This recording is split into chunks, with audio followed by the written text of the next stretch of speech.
Qué privilegio poder compartir la palabra de Dios nuevamente con ustedes. Así que es un deleite, será nuestro último domingo antes de partir, pero qué privilegio ha sido poder estar con ustedes estos 2 domingos, hoy y hace 2 semanas. Les invito a abrir sus Biblias a Colosenses capítulo 1 y vamos a estar viendo desde el versículo 21 al 23.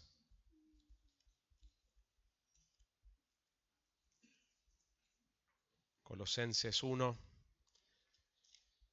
versículo 21 al 23. Pudimos escuchar en la lectura pública de estos versículos y el contexto previo, así que ya estamos ubicados un poco en esta sección de Colosenses 1, versículos 21 al 23. Hay una realidad que la Biblia describe sobre esta mañana y que cada uno de nosotros hemos entrado acá sucios. Nuestros corazones no están limpios. Nosotros tenemos corazones que tiene el pecado que mora en medio nuestro. Aun si somos de Cristo, el pecado todavía está morando dentro nuestro y nosotros todavía tenemos una batalla contra nuestro pecado y esa batalla existirá hasta que Cristo vuelva.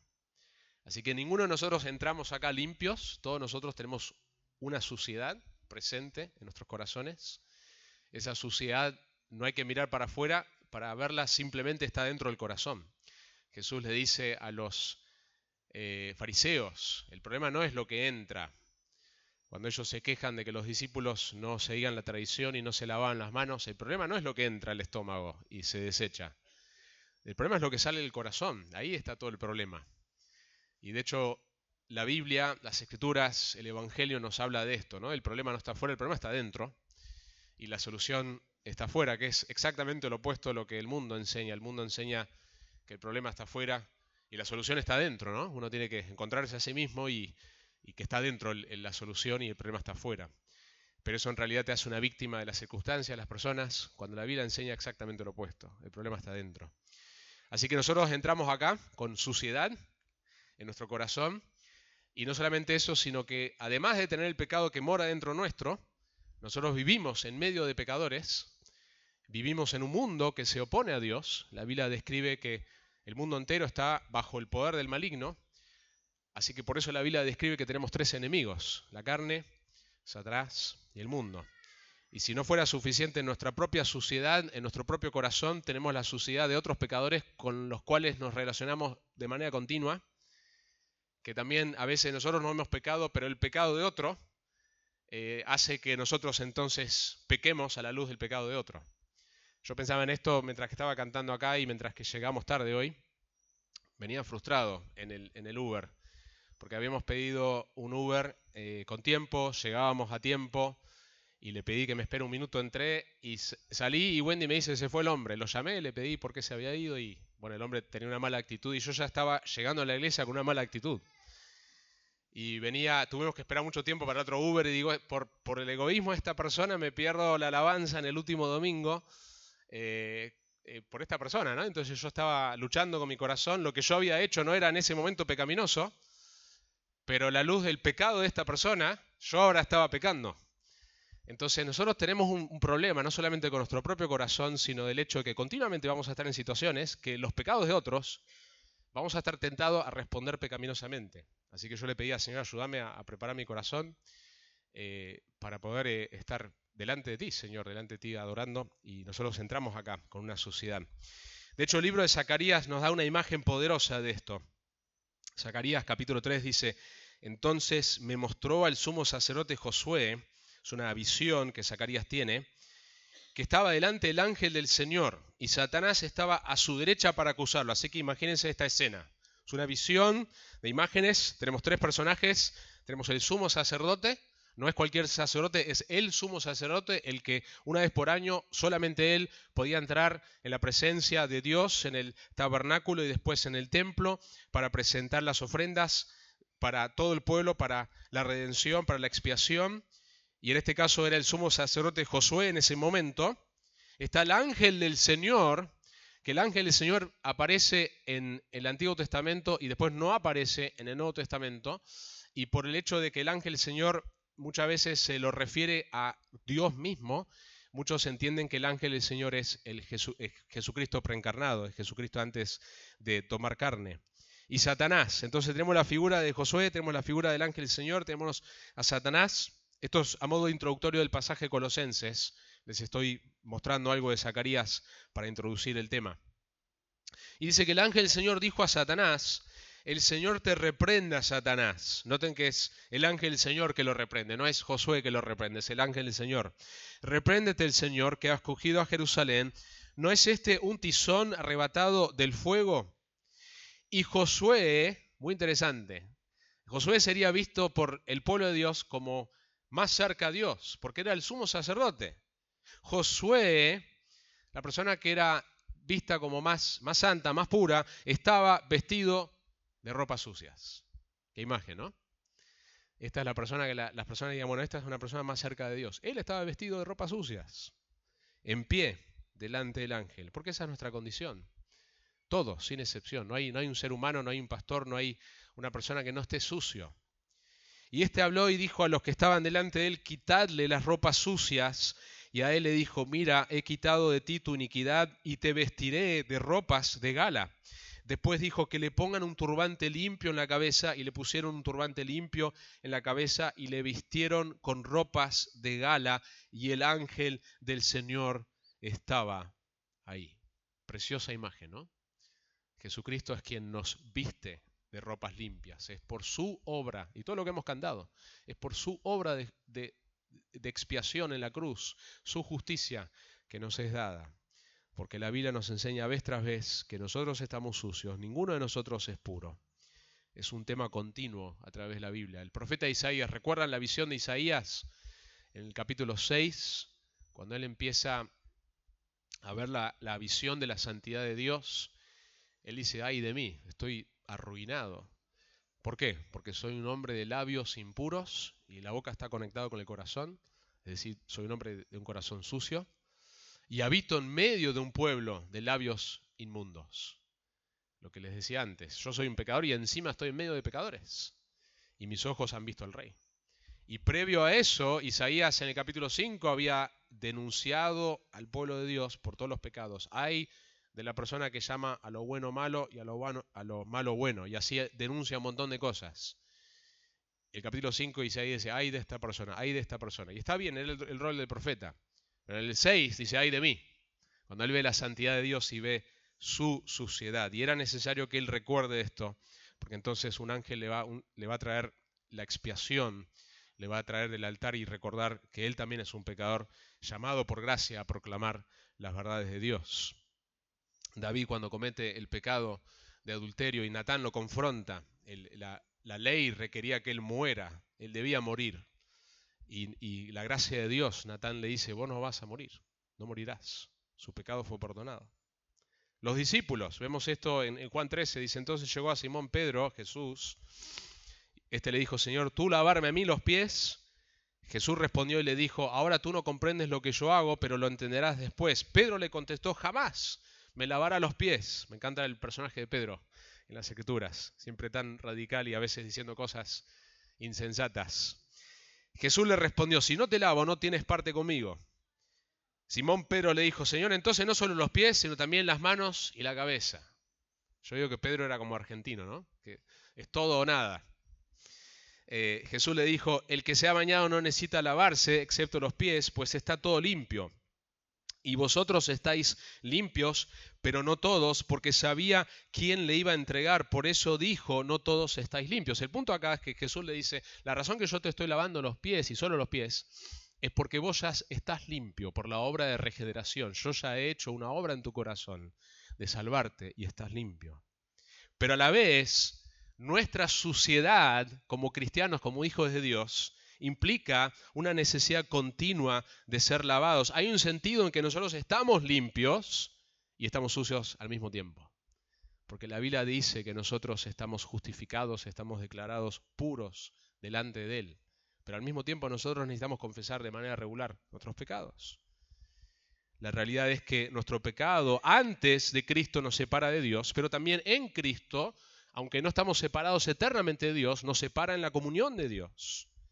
Todos estamos separados de Él por nuestro pecado hasta que ocurre algo maravilloso y es la obra de la reconciliación. Porque todo ser humano está en necesidad de la reconciliación. Y esto es lo que va a hablar la sección que vamos a ver. Más adelante también en el Nuevo Testamento, 2 Corintios va a decir, por tanto somos embajadores de Dios, como si Dios rogara por medio de nosotros, en nombre de Cristo rogamos reconciliaos con Dios. Ese es el llamado que Dios tiene para toda la humanidad. La humanidad necesita reconciliarse con Dios. Al que no conoció pecado, le hizo pecado por nosotros para que fuéramos hecho justicia de Dios en él. Y puede ser que hoy haya alguien acá que no está reconciliado con Dios. Y Dios te pide, te ruega a través de su palabra que vos te reconcilies con Él, porque vos estás enemistado a través de Jesucristo.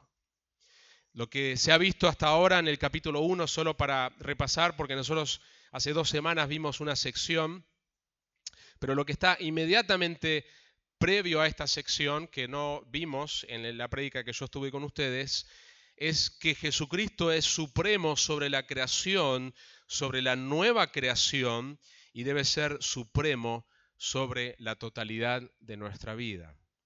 Y lo último que vemos antes de entrar en el versículo 21, el versículo 20 nos habla de una reconciliación cósmica. Es decir, que todo será reconciliado finalmente. Todo es reconciliado a través de Jesucristo.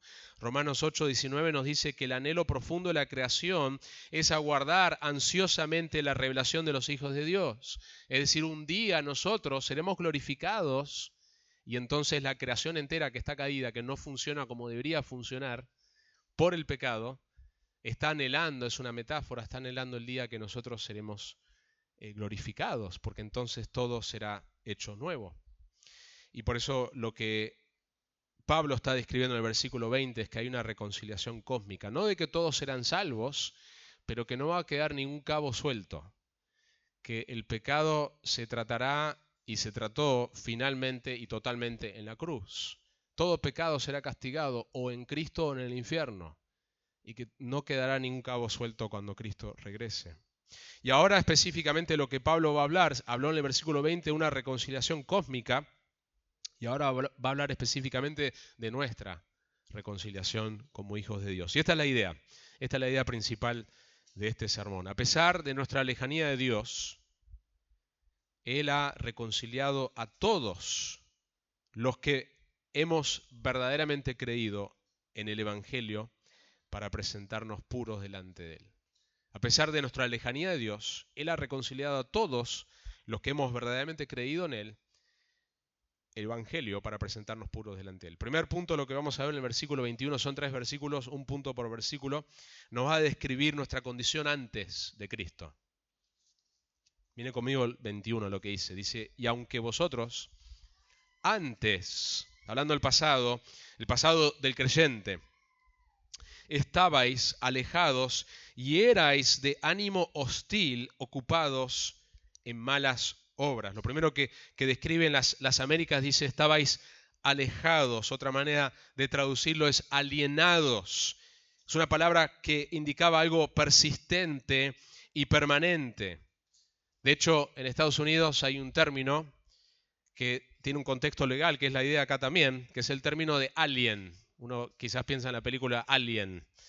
Y a mi esposa la llamaban un alien cuando nosotros entramos a Estados Unidos hasta que ella tuvo su ciudadanía. O sea, literalmente los papeles dicen ella es un alien.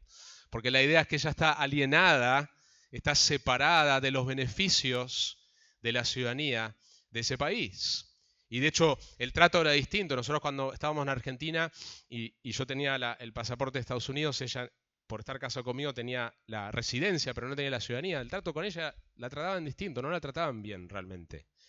Porque ella estaba, desde el punto de vista legal del país, está alienada de la ciudadanía. Y esto es lo que Pablo dice de los gentiles en Efesios 2. Dice, recordad que en ese tiempo estabais separados de Cristo, excluidos de la ciudadanía de Israel, extraños a los pactos de la promesa, sin tener esperanza y sin Dios en el mundo. Pero ahora en Cristo Jesús, vosotros que en otro tiempo estabais lejos, habéis sido acercados por la sangre de Cristo. Entonces cuando Pablo les recuerda en Colosenses Dice, y aunque vosotros antes estabais alejados, alienados, separados es la idea. Es lo primero que describe de cómo era nuestra condición antes de Cristo. Nosotros estábamos excluidos, estábamos separados de Dios, separados de la ciudadanía celestial. Y la otra cosa que nos dice, no solamente estábamos alejados, alienados, sino que dice que erais de ánimo hostil. La idea ahí es una mente hostil. Enemigos en mente se puede traducir literalmente. Y por eso la necesidad del arrepentimiento. La Biblia habla de que nosotros cuando creemos en Jesucristo no es simplemente entenderlo intelectualmente y decir una oración de fe, porque cualquiera puede decir eso y hacer eso. Hay un arrepentimiento.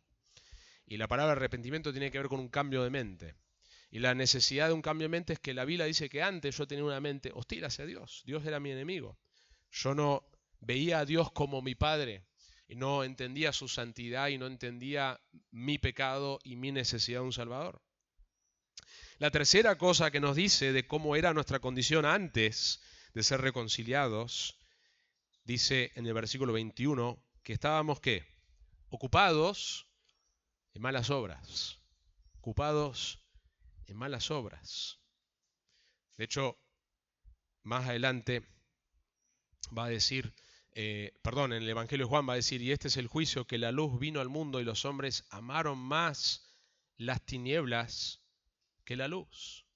Eso es lo que la Biblia dice de toda persona sin Cristo, que ama las tinieblas más que la luz. ¿Y por qué razón? Pues sus acciones eran malas. Porque todo lo que hace lo malo odia la luz y no viene a la luz para que sus acciones no sean expuestas. Y por eso la Biblia dice que Cristo les advierte a los discípulos que va a haber un odio, que a través de la historia la iglesia se ha manifestado más intensamente, menos intensamente, pero hay una oposición al cristiano, porque el cristiano lo que hace es se expone con la luz del Evangelio las malas obras del no cristiano. Si ustedes recuerdan la historia en los Evangelios de Herodías, ¿recuerdan la historia de Herodías? Herodes había tomado la esposa, se había casado con su cuñada. Y el Evangelio de Marcos lo describe de esta manera. Dice, porque Herodes mismo había enviado a prender a Juan y lo había encadenado en la cárcel por causa de Herodías, mujer de su hermano Felipe, pues Herodes se había casado con ella. Porque Juan le decía a Herodes, y acá está la confrontación de la luz con la oscuridad, no te es lícito tener la mujer de tu hermano. Juan no le tiene miedo al rey, está comprometido en proclamar la verdad y le dice, no es correcto que vos hagas esto. Y el resultado dice que Herodías le tenía rencor y deseaba matarlo, pero no podía. Y como ustedes conocerán el relato más adelante, dice que Herodes, de hecho, Herodes temía a Juan sabiendo que era un hombre justo y santo y lo mantenía protegido, y cuando le oía se quedaba muy perplejo, pero le gustaba escucharlo. Vemos un rey que le gusta escuchar, pero por otro lado tiene cierto temor. Pero llegó un día oportuno cuando Herodes, siendo su cumpleaños, ofreció un banquete a sus nobles y comandantes y a los principales de Galilea, y cuando la hija misma de Herodías entró y danzó, agradó a Herodes y a los que se sentaban a la mesa con él. Hubiera sido un baile sensual y el rey y los que estaban con él estaban agradados en esto. Y el rey le dijo a la muchacha, pídeme lo que quieras y te lo daré. Y le juró, te daré lo que me pidas hasta la mitad de mi reino. Podés tener hasta la mitad de mi reino. Ella salió y dijo a su madre, ¿qué pediré? Y de todas las cosas que pudo haber pedido, podía tener hasta la mitad del reino. La madre quería una sola cosa. Y el texto ya nos había preparado para esto. Yo quiero la cabeza de Juan el Bautista. ¿Por qué? Porque él expuso mis malas obras. Ella respondió, la cabeza de Juan el Bautista. Enseguida ella se presentó apresuradamente ante el rey con su petición diciendo, quiero que me des ahora mismo la cabeza de Juan el Bautista en una bandeja. Y aunque el rey se puso muy triste, sin embargo, a causa de sus juramentos y de los que se sentaban con él a la mesa, no quiso desairarla. Y al instante el rey, él le tenía cierto cariño a Juan el Bautista, pero su temor al hombre era mayor. Y al instante el rey envió a un verdugo y le ordenó que trajera la cabeza de Juan. Y él fue y lo decapitó en la cárcel y trajo su cabeza, una imagen poderosa, y trajo su cabeza en una bandeja. Y se la dio a la muchacha, y la muchacha se la dio a su madre. Si eso no es un ejemplo de la luz, exponiendo las malas obras y lo que eso provoca. Se cuenta la historia de Selina Hastings, que era condesa de Huntingdon. Ella estuvo casada por 18 años, una mujer de mucho dinero, hasta que quedó viuda. Y ella fue viuda por 45 años. Y tras la muerte de su esposo en 1746, dedicó su vida y sus recursos al ministerio cristiano. Yo pensaba que qué bueno sería tenerla a ella hoy, porque ella construyó muchos edificios para iglesias con sus recursos. Utilizó su influencia y riqueza para establecer capillas y apoyar a predicadores itinerantes. Uno de ellos era George Whitefield, que era un gran predicador de las Escrituras. Y esta mujer piadosa, que vivía para el reino de Dios, usaba todos sus recursos para el reino de Dios, invitó a una de sus amigas de alta clase, la duquesa de Buckingham, a escuchar a George Whitefield predicar. Y esto es lo que ella dijo, lo que su amiga, es como si ustedes invitaran a un amigo no cristiano, en este caso una mujer de clase alta que invitó a una amiga para que escuche a George Whitefield predicar, y esto fue la respuesta de esta mujer. Es monstruoso que te digan que tienes un corazón tan pecaminoso, como el de los vulgares desdichados que se arrastran por la tierra. Esto es altamente ofensivo e insultante, y no puedo sino asombrarme de que su señoría disfrute de cualquier sentimiento en desacuerdo con el alto rango y la buena crianza. Ella se veía moral, se veía en un estatus alto y decía, ¿cómo esta persona me está diciendo que yo soy pecador? La luz estaba confrontando sus malas obras.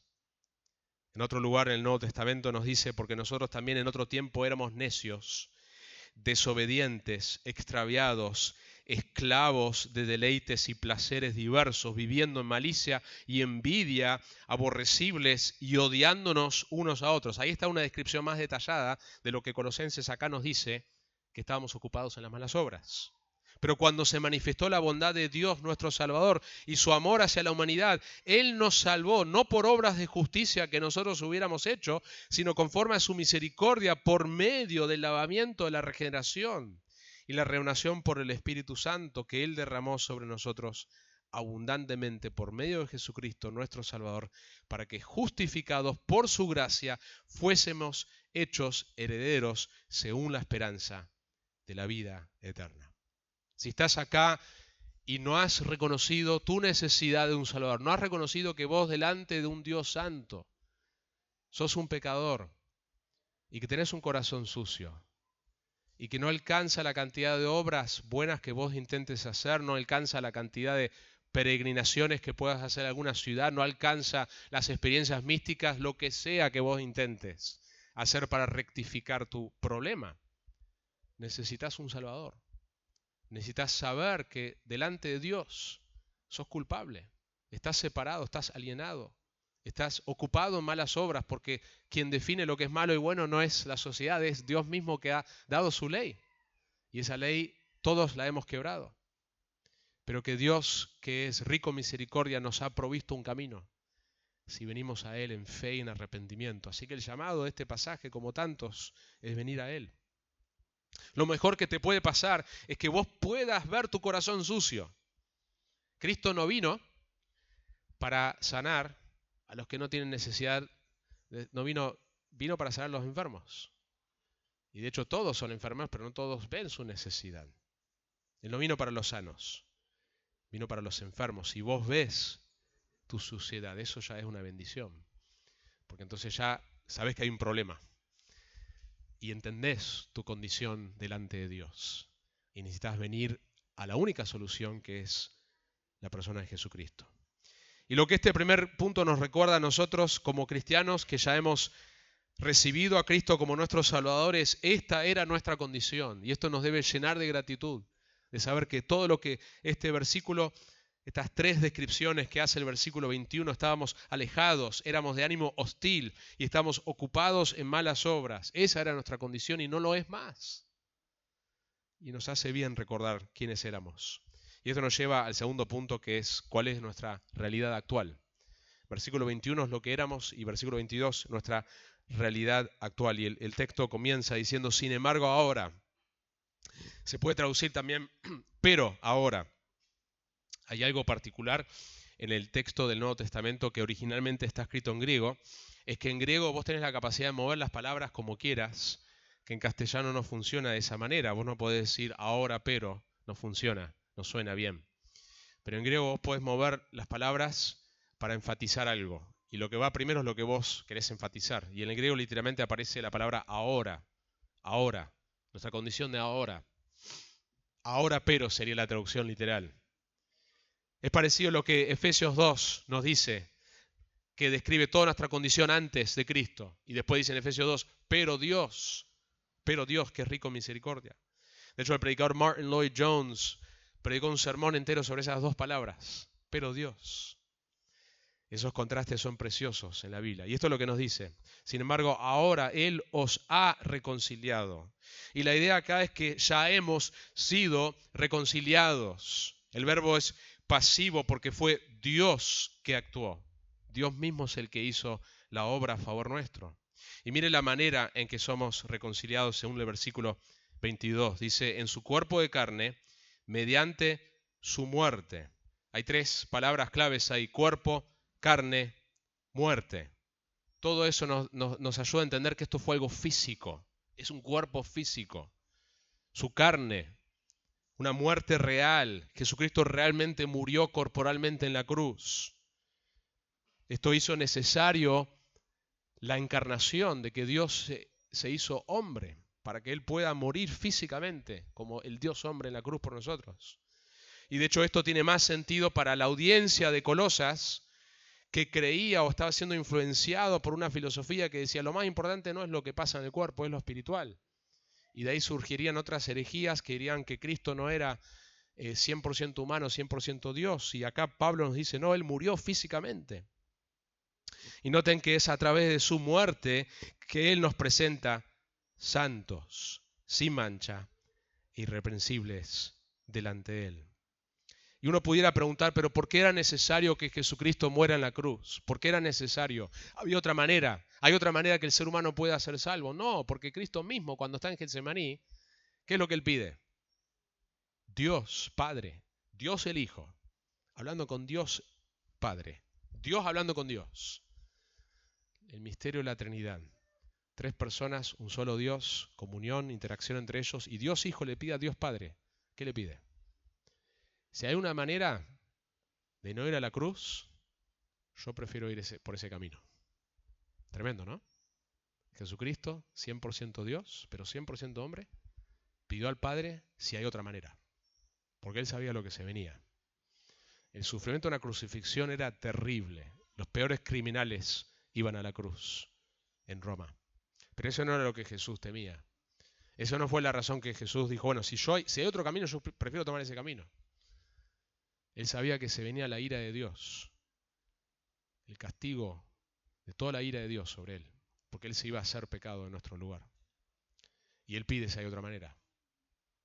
Y sabemos cómo sigue la historia. No hay otra manera. Dios mismo no tenía otra manera. Si hubiera otra manera, Dios no mandaría a su Hijo. Si hubiera otra manera de reconciliarnos, no hubiera mandado a su Hijo a morir en nuestro lugar. Porque la única manera que un Dios totalmente santo y puro puede perdonar a pecadores y ser justo y santo y misericordioso y amoroso al mismo tiempo es a través del plan de la redención que fue planeado antes de la fundación del mundo. Este era el único camino. Era la única manera que nosotros podíamos ser reconciliados. Y a veces nos cuesta entender esto porque tenemos un concepto totalmente errado de lo que es el perdón. Pensamos, bueno, ¿por qué no simplemente Dios hace la vista gorda y nos deja entrar en su presencia? Y hay una ilustración que nos puede ayudar a entender esto un poco. Si yo pido prestado un auto, vamos a suponer que Luis me presta el auto y yo le choco el auto y queda destrozado. Y le digo, Luis, perdóname. Y le entrego la llave y nada, queda así. ¿Vos me perdonás, Luis? Disculpá, quedó destrozado. Bueno, Luis me puede perdonar, pero el problema sigue estando. Que él me perdone no resuelve el problema de que el auto está destrozado. Alguien tiene que pagar el costo de que ese auto fue destrozado. Y vamos a suponer que ese auto no tenía un seguro para eso. Puede ser que lo pago yo, o lo paga él, o hacemos a medias. Alguien lo tiene que pagar. El problema no se desaparece. Y es lo mismo, mis hermanos, con algo espiritual. Nosotros tenemos una deuda que alguien tiene que pagar. Y hay dos maneras de pagar esa deuda. Una es nosotros diciendo yo lo voy a pagar. Bueno, la Biblia dice la paga. ¿Cuál es la paga? El pecado, la muerte. Si vos querés pagar la deuda que vos tenés, que es innegable, el camino de pagarla será eterno. Porque ¿cuándo se termina de pagar tu deuda? Nunca. Y por eso el infierno es eterno. Y el otro camino es que Cristo pague la deuda en tu lugar. Y Él absorbe el costo. Y en la imagen, de una manera mucho más finita, sería como que Luis diga, bueno, yo voy a pagar. Yo voy a absorber el dolor económico de lo que vos hiciste al destrozarme el auto. Y ese es el verdadero perdón que vemos en los evangelios. Es solo a través del sacrificio de Jesucristo que podemos ser perdonados. Y lo que el texto nos dice que el fruto de esto entonces es tres cosas. Dice que somos santos, sin mancha, irreprensible. Tremendo. Santos, sin mancha, irreprensible. La idea de un santo en el Nuevo Testamento, si no lo sabías, si Cristo es tu Salvador, vos sos un santo. Más allá si hoy no fue tu mejor día en tu caminar con el Señor o no fue tu mejor semana, eso no cambia. Delante de Dios sos un santo. Estás separado, estás declarado justo, sos puro delante de Él. Sin mancha, sin mancha. Nosotros estamos delante de Dios sin mancha por la obra de Jesucristo y solo por la obra de Jesucristo. Y lo último que dice que es que somos irreprensibles. No hay nada. Satanás cuando está acusando al sumo sacerdote Josué, el ángel del Señor le dice, te reprenda, yo ya le puse ropa limpia. No hay nada que se nos puede reprender. Esto no significa que nosotros no vamos creciendo en la santidad y que no haya corrección en nuestra vida y arrepentimiento en nuestra vida como cristianos, pero delante de Dios, delante de su presencia, ya está resuelto. El problema más grande que tenemos, somos santos, sin mancha, irreprensibles. Hace unos años atrás, en Estados Unidos, hacía rato que yo no manejaba y estaba acostumbrado a los hábitos de manejar en Argentina, así que ya se imaginan. Ahora ha empeorado igual allá, pero yo estaba manejando 45 millas en una zona de 30. O sea, no era la gran cosa, pero estaba por encima de la velocidad. Y entiendo que acá están con más multas también ahora.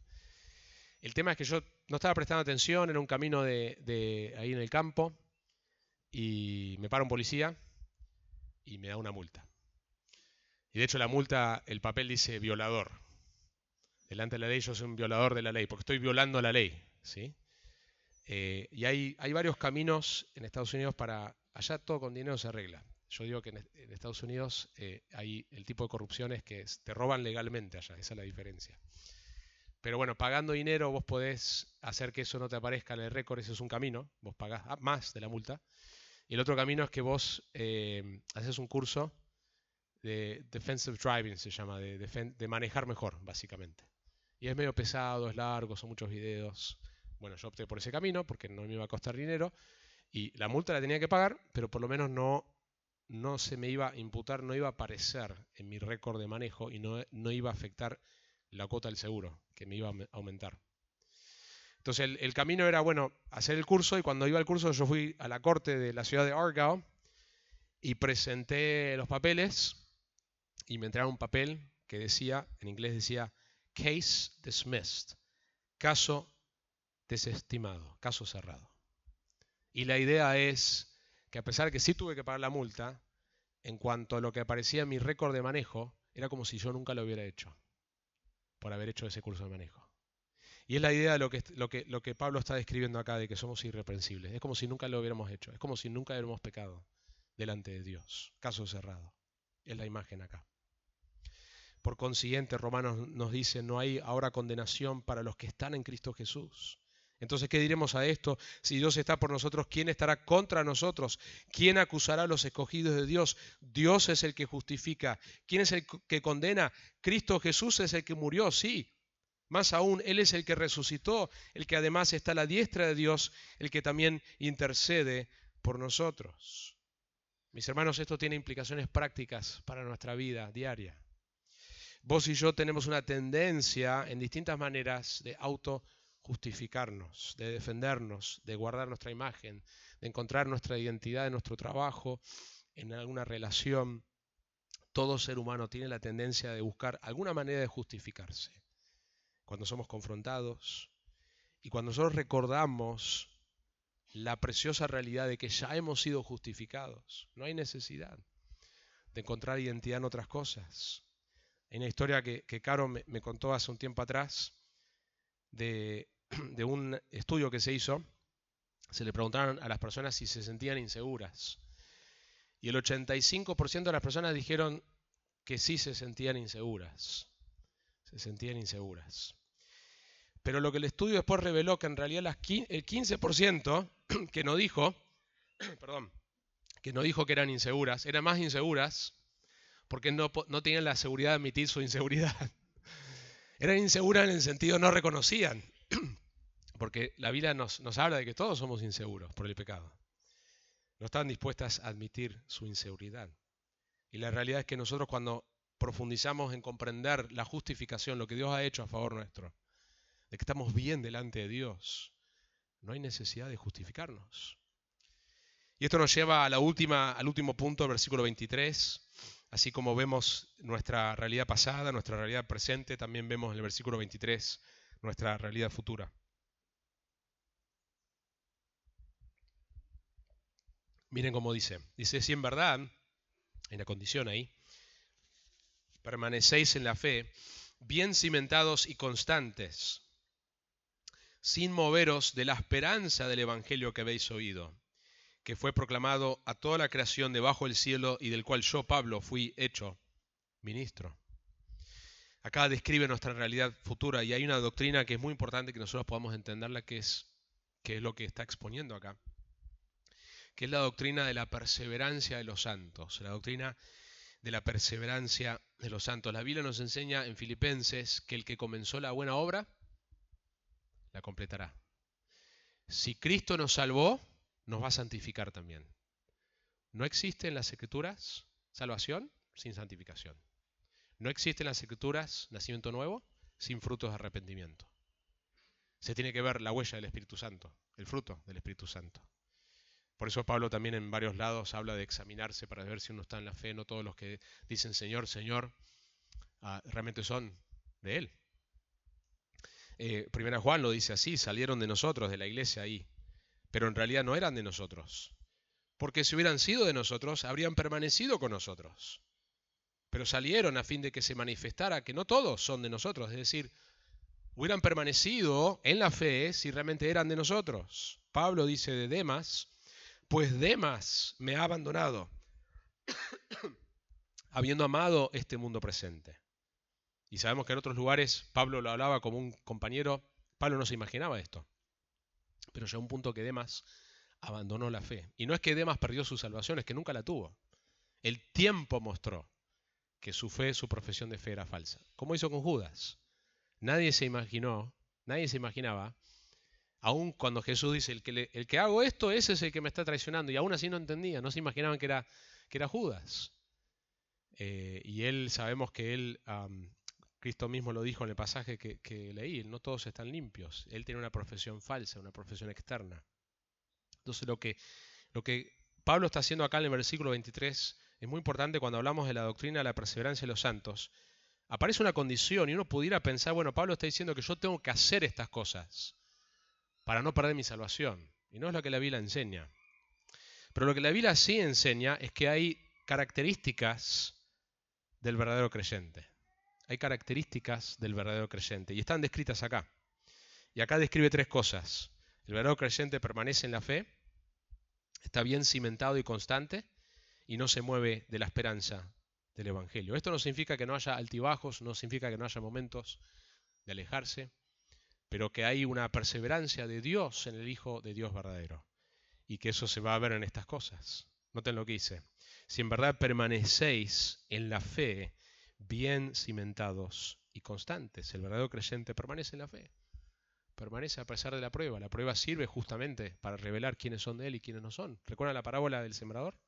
se tira la semilla y hay semillas que caen. Mi interpretación de ese pasaje es que el primer terreno, el texto dice que no son salvos, es muy claro. El último terreno es muy claro que son salvos. Y los terrenos del medio, el texto no te dice si son salvos o no lo son. Y yo entiendo que eso es a propósito.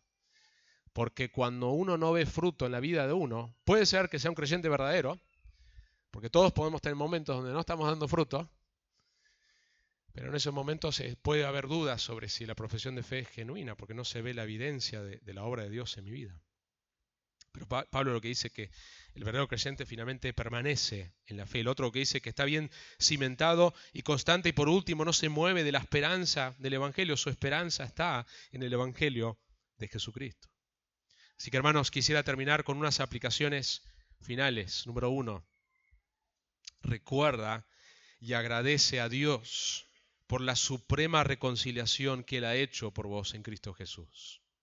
Recuerda y agradece a Dios por la suprema reconciliación que Él ha hecho. Y si Cristo no es tu Salvador y Señor, vení a Él para que esto sea tu realidad, para que sea pasado como lo es para el creyente, no sea una realidad presente. Número 2, recuerda tu posición delante de Dios, tu posición de justicia, de santidad, y actúa conforme a ella. Muchos de los imperativos, los mandatos, los llamados de la Biblia es recordar quiénes somos y actuar a la luz de quiénes somos en Cristo. Y número 3, persevera en tu fe. La Biblia nos llama a perseverar en nuestra fe. Y eso no significa que nosotros entonces tenemos que tratar de retener una fe que podemos perder, pero que Dios utiliza los medios de gracia para perseverarnos en la fe que Él mismo va a asegurar que llegamos hasta el final. Filipenses lo dice así: ocupaos en vuestra salvación con temor y temblor. Porque Dios es quien obra en vosotros tanto el querer como el hacer para su beneplácito. Pero hay un rol nuestro, que es ocuparnos.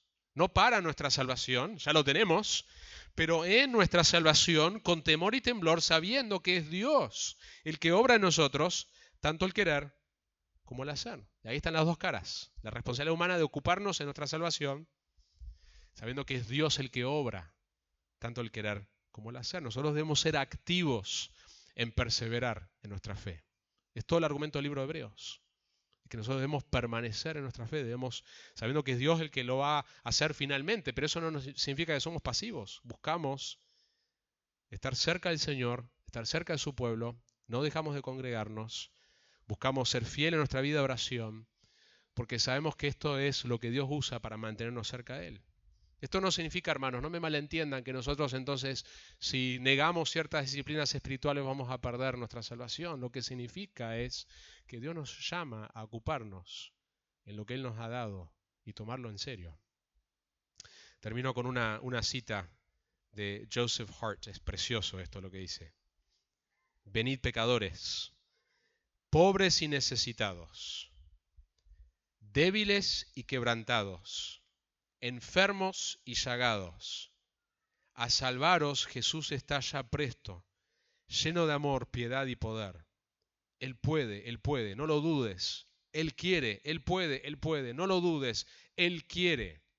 Venid cargados y trabajados, por la caída golpeados, destrozados. Y esto es fabuloso lo que dice ahora. Si esperáis hasta ser mejores, nunca vendréis. No esperes hasta limpiar tu vida primero, para entonces venir a Cristo. Yo tengo que corregir todo el lío que hice, para entonces venir. No, si esperáis hasta ser mejores, nunca vendréis, jamás podréis. No a los justos, sino a los pecadores vino Jesús. No a los justos, sino a los pecadores vino Jesús. Y estas son las buenas nuevas del Evangelio. Oramos.